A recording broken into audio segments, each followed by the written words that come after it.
Hi, Lulu Roberts, food and wine reviewer, and today I will be celebrating 2 years of being in San Francisco and National Champagne Day, which was yesterday, by opening a bottle of something which is locally produced.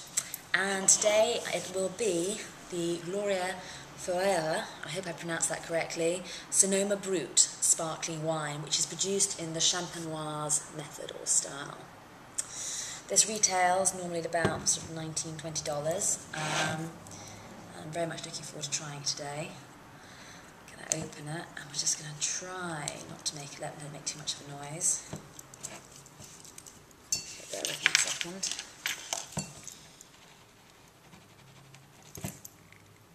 So take it off camera.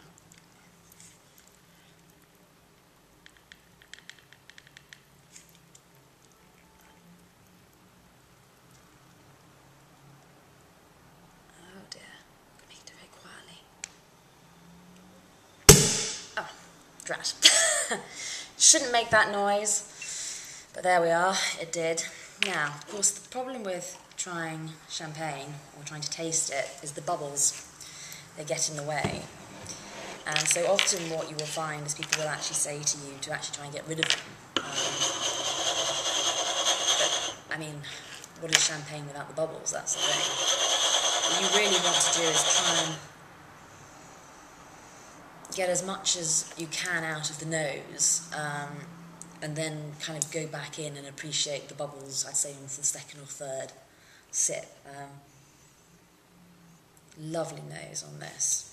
I'm just going to do my swirling on a piece of paper. And my first impressions are of kind of dough, sort of before it goes in the oven, kind of warmed, toasted almonds. Definitely some sort of apple in there.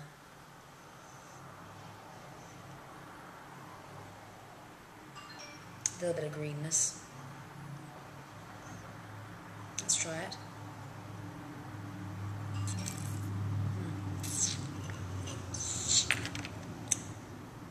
Oh, that's lovely. The bubbles are just right. They're not hectic, but they are there. Not as sort of subtle as some of other sort of champagnes or method champenoise style sparkling wines, but very nice. Getting fruit, getting emails as well coming through. This is really lovely. Just to give you some background information on it, this has been handcrafted and hand-harvested from the Pinot Noir and Chardonnay grapes. Over 40 different selections of Pinot Noir and Chardonnay are planted on the 340-acre estate in the Sonoma-Canaris district. And they say that this viticultural diversity allows them to consistently produce cuvées with complexity and clear fruit expression, which I would say is not far off at all. We've got whole cluster pressed to avoid bitter compounds, and I'd agree with there is very little bitterness there. In fact, it's very sort of smooth, and there's a creaminess. It's just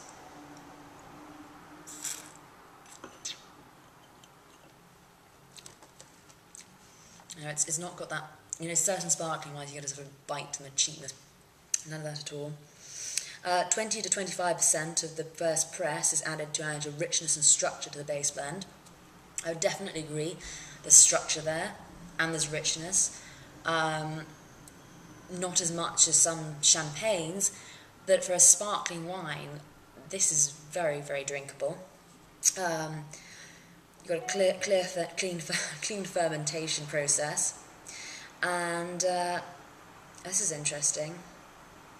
The proprietary yeast used for the secondary bottle of fermentation provides a delicate house signature from year to year, so that kind of is coming through. And it's steel tanks, which is fermented, which is why I'm not getting any sort of wood on it. It's definitely very clear.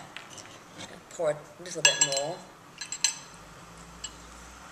You can't really see, but the colour, very light yellow, very, very pale. And I love that kind of, it's like, just buttered toast, but not in a Chardonnay sort of way. It's a lot more subtle. Slight hints of vanilla. And yeah.